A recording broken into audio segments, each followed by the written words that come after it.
Sabrina 2000s comic, issue 27. The story starts out with Hilda telling Sabrina that her snowman turned out great. Sabrina thanks her and says she'll help her bring in the groceries. Is anyone looking at them? Won't Hilda just levitate the groceries inside?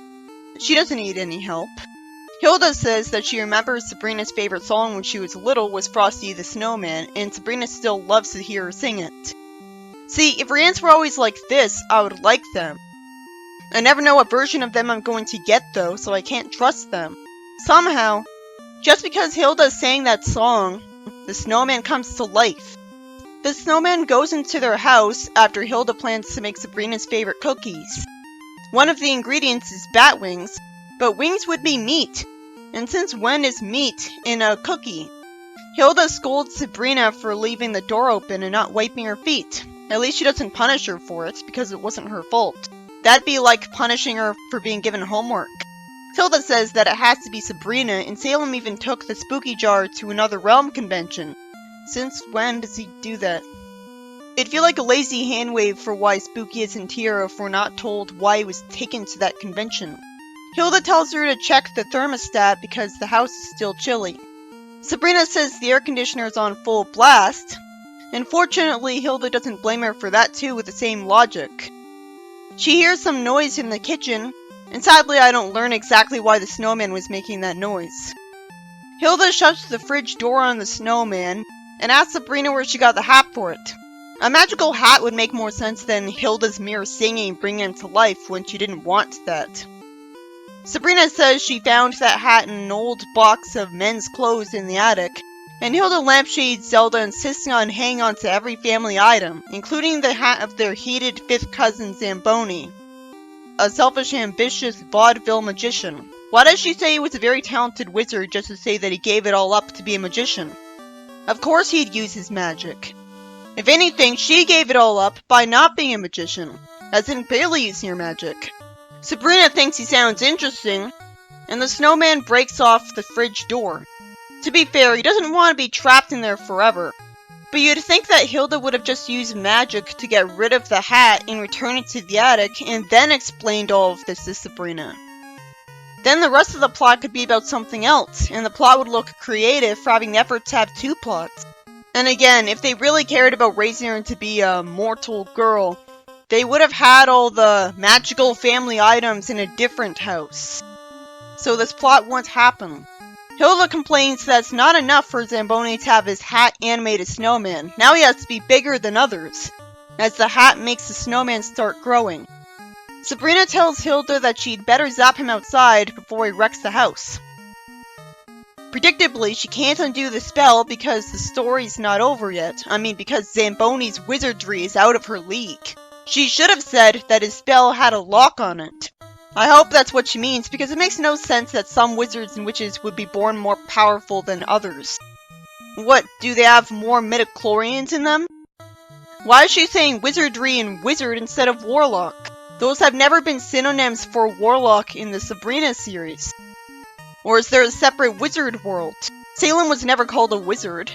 How does Sabrina think the snowman likes her?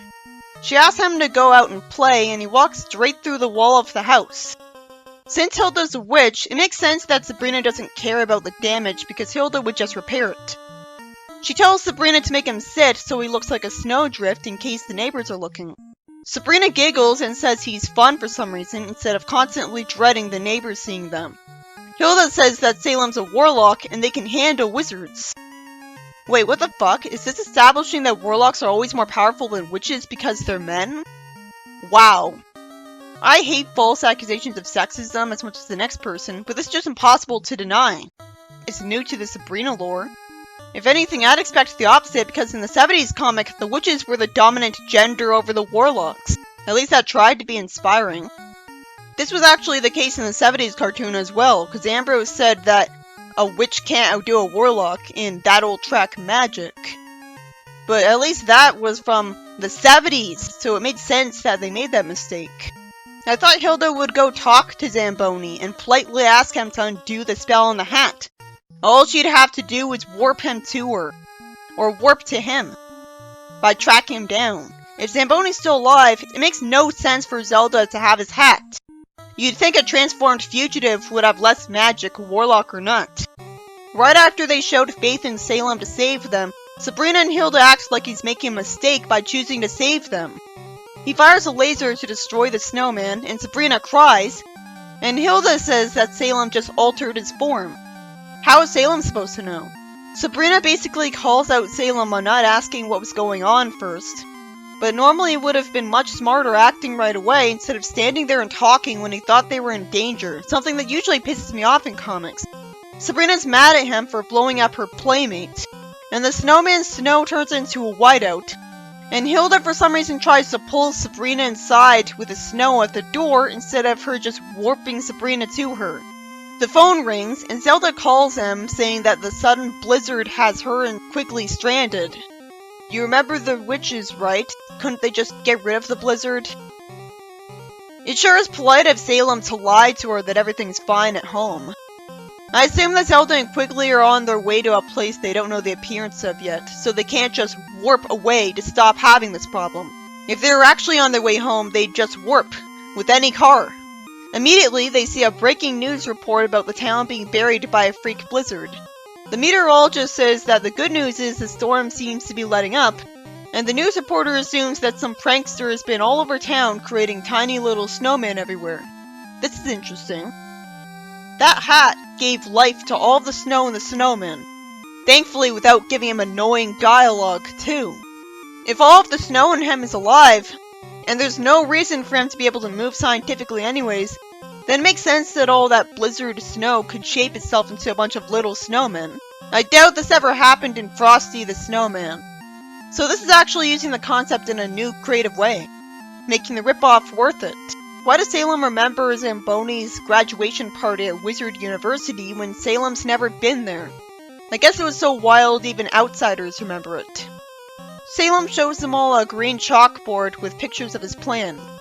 Hilda calls him a chauvinist for writing damsels in distress, but how does the writer realize that it's not Salem who counts for telling it like it is, it's him? How many times has Sabrina been a damsel in distress in this comic? It's obviously not sexist by itself to have a female character need saving, like once, but it happens so often.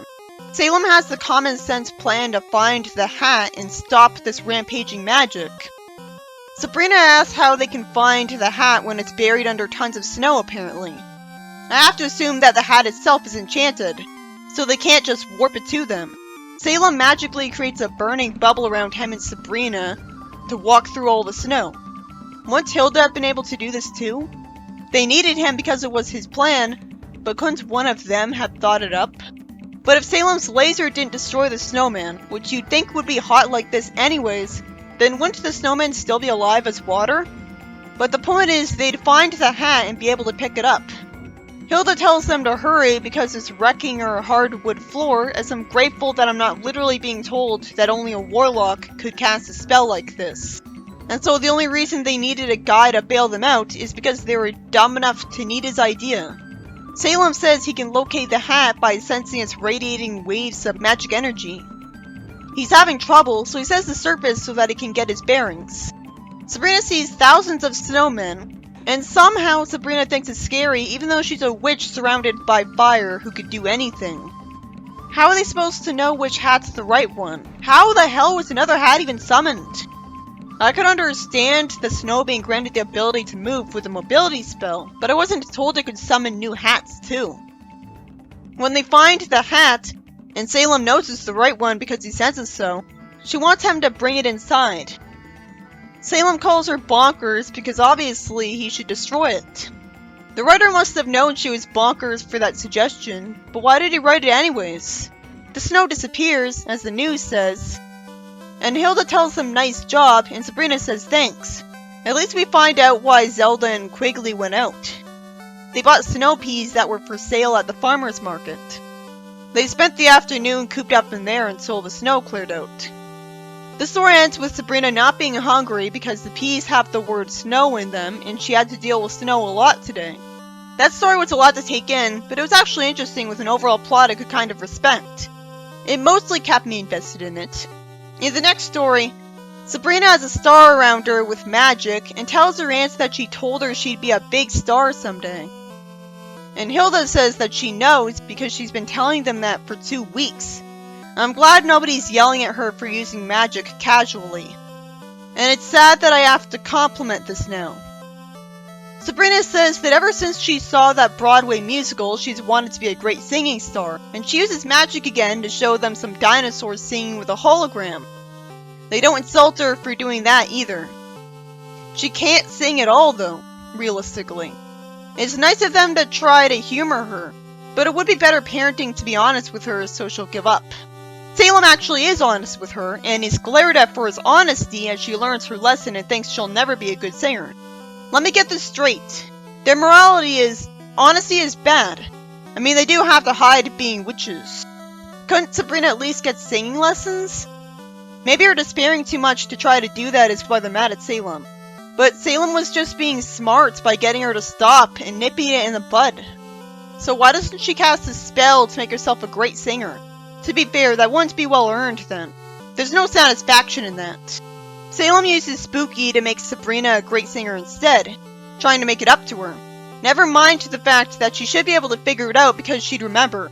Well, I guess part of the spell is erasing her memory of the fact that Salem insulted her singing ability. Nah, establishing that would be good writing. Salem thanks Spooky as I wonder why he didn't cast a spell instead. It would make more sense for her to be made a great singer with a potion, because the potion ingredients by themselves would be magical and have a specific effect for the same reason that witches have magic. How can Spooky imagine Sabrina being a great singer in just a few seconds and cast a spell? Hilda tells Salem that Sabrina left for band practice a while ago. The teacher complains about the students still sucking even at this point. Then it turns out that Sabrina is singing every time she tries to talk. Why would he make it so that she's singing when she doesn't want to intentionally try to sing? You'd have to do that on purpose. It wouldn't be so bad if it backfired because of realistic consequences that even magic can't prevent. Sabrina would feel bad about the fact that she's probably only a great singer because of witchcraft and wanted to stop because it'd be unfair to someone else trying to be a singer. Sabrina could get a different job. And being a singer is a hard job for someone to break into, even if they're talented. It's not like a singer is the only job she could ever get, and so she'd have no choice. The teacher gets ambitious because Sabrina's a great singer, thinking that he can make himself rich by calling a big record company and forcing them to listen to her. Why would he make money? Spooky apparently did do this on purpose, but since when in the world does he do stuff like this to Sabrina? He's always happy to grant her wishes. Since when does he have the kind of morality where he thinks she shouldn't become a famous singer because it'd be unfair to the people trying to be a singer the real way? Why isn't anyone pointing out that she can make up for being a singer by donating money to charity constantly? Salem says that it serves him right for interfering in Sabrina's life without her permission. I really hate that Spooky isn't the one saying this kind of thing to him to actually explain why he messed with Sabrina. The wish gets undone right away, much to the teacher's disappointment. At this point, I was expecting the story to be padded out with Salem having to do a favor for Spooky first, because that was too easy. The teacher thinks that this happens because you never know when a young voice is gonna change. And the story ends with Hilda hating the fact that Sabrina's tap dancing. Is she that desperate to feel better that she wants to get tons of different talents? Why isn't Sabrina immediately giving up since Hilda said this right in front of her? She gave up because of Salem. Why are Zelda and Salem smiling at this? This comic has the Sonic Underground problem where main characters smile even when they're not supposed to. I can't wait until I never have to see that kind of stupid smile with the eyes half closed again. Why aren't they being honest with her and getting her to stop right away? That's stupid of them. At least in Sonic Underground, the characters smiling meant that they were trying to feel better in a bad situation. In the comedy page, ooh, we get to see Landra's mother for once. She shows Landra a picture of the snake just after he arrived in the rainforest long before she was born. Why aren't we being shown this photo? Isn't that common sense of the artist to do? Landra comments on how tiny he was back then, and the snake says that he just escaped from the zoo. So why can he talk? Hello? Did they cast a spell on him to make him able to talk? Why didn't they get rid of his annoying accent then? Landra says that he must have felt a deep longing to return to the Amazon basin where his ancestors lived. He says no. I mean, he did spend his life in the zoo, domesticating him. So why would he have a real attachment to the dangerous rainforest? He wouldn't be able to survive there. He says that the Yankees were lousy, so he wanted a vacation here. I knew this story wouldn't develop on Landra's character. I'm glad she's annoyed with him too sometimes, though. At this point, I didn't think she ever was, but anyone could figure that. What does she do when she's bored? What does she want to be when she grows up, aside from the very predictable get her father's job? Also, how the hell did he know about the Yankees at all when he was a snake trapped in the zoo who had no excuse for even being able to get to the Amazon? Why isn't the story about showing us how he got to the rainforest? In the next story, Sabrina shows her aunt a beautiful bed that she found when she was exploring in the attic. I guess it was hidden under a bunch of stuff. For once, her aunts are nice to her with no strings attached, because since she really likes it, they're gonna move it into her room. Now that I've said this, I'm waiting for them to demand something in return. Maybe the twist is that it's a magic bed, which these people really should have remembered, and they should have gotten rid of the bed the instant they first found out it was magical, or at least depowered it. I guess the whole plot is gonna be forced then. Sabrina thanks her aunts for this. She should have just zapped the bed into her room herself. Hilda says that it's easy to be nice to someone as sweet as her. This just makes me wish she was like this most of the time. Zelda thinks that Sabrina will grow up to be a wonderful young lady for some reason. It's extremely predictable that the bed will suck. It's in a house full of incompetent witches. I don't know why Sabrina doesn't get a clue. Morty Smith is a better character than her because he gets genre savvy. He learns how his life usually is, while Sabrina and Salem get ets amnesia every story. Sabrina asks where her slippers are and says that she must have left them on the other side of the bed. She asks where her slippers are and gets in a really bad mood because of magic. Why would this happen? Logically, why would someone cast a spell to make the bed do this to the person in it? Or better yet, why would it be sold like that? Even if it was as a prank, the prank would just get the person's enemy to lash out at them. Zelda asks Sabrina how she liked her new bed. Sabrina asks what's so good about it, which is true, although if she was smart, she would have just zapped up new slippers and not cared, and not complained in front of Hilda. She asks why she wants to know if she liked her bed. To be fair, who wants to be suspicious when these aunts are nice to her when it's so rare and guaranteed to be fleeting, and vanish at a moment's notice? She wishes that she could have a little privacy around here. I know she's being brainwashed into this, but I can't help but find it cathartic that she's yelling at her aunts. It'd be better if they deserved it right now. Thankfully, when Zelda asks if she got up on the wrong side of the bed, they're both genre savvy enough to figure it out instead of demonizing her. And really? That's it? This story missed the prime opportunity for Sabrina's bad mood to inspire her to call her aunts out on their legitimate problems with parenting. Nope. She just whines for no reason, acting as if she's up to no good and paranoid because of it. She rides a bike and tells people to get out of her way, saying that it's National Clueless Pedestrian Day. We've all been in a bad mood before. A teacher tells her to be careful with that bike when she has to stop in front of her. Sabrina was looking ahead the whole time. It would have been the teacher's fault for walking out in front of her without looking both ways first. Sabrina was lucky she stopped in time. She's told to be careful with that bike in spite of that, and she's told to save her speeches for the classroom. It's a shame because Sabrina could have had a satisfying comeback instead, saying that the teacher was jaywalking. The teacher tells her to not take a tone with her or she'll be starting the day in the principal's office. A lot of people would love to be able to punish someone just for having a frustrated tone with them. Sabrina says it's better than sitting in her boring class and gets punished because she felt like insulting her for being rude to her. She's being dumb, but she's being brainwashed into it, so. And she says in front of her that maybe she'll turn the principal into a toad, meaning she'd implicate herself and prove it was her after doing so. We see Zelda say that nothing happened on this side of the bed, and she gets up on the wrong side and says that nothing happened on this side either, just to get in a bad mood, which fortunately doesn't get Hilda to fight with her and not realize why she's like that. It really helps this story that instead of the brainwashed characters being made to do horrible things and get punished, they're just being snarky. Hilda says that according to the old family journal, this is the haunted bed. She saw a bed in the attic. Why did they think it wouldn't be magical?